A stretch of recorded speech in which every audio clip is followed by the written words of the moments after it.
অ্যালার্জিতে এই যে চোখের উপরে চুলকাইছি আর চামড়া উঠে গেছে, চোখ ফুলে গেছে, পুরো দুইটা চোখ ফুলে গেছে। এখন ছেলেকে নিয়ে যাব টিকা দিতে।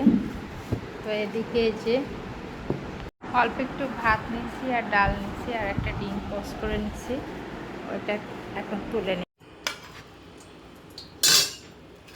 আপাতত এতটুকুই খাবো, আর খাওয়ানো শেষ হলে গোসল করাবো। মানে আজ কদিন শুধু দৌড়াদৌড়ি যাচ্ছে। বাচ্চারা অসুস্থ হলে আসলে মাদের কোনো কাজেরই ঠিক থাকে না।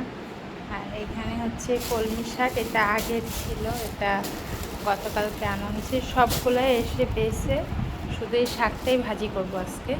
আর ফ্রিজে অলরেডি 2-3 আইটেমের তরকারি আছে, তার সাথে শাক ভাজি করলে হয়ে যাবে। তো এখন খাওয়াচ্ছি, খাওয়ানোর পর গোসল করে নিজে রেডি হয়ে যাব। রেডি হওয়ার কিছু নেই, শুধু বোরকাটা পরেই চলে যাবে। হ্যাঁ বলো, যে মাত্র ঘুম থেকে উঠছে, এখনও বিছনা থেকে ওঠেনি। যে পুচকুটা কই?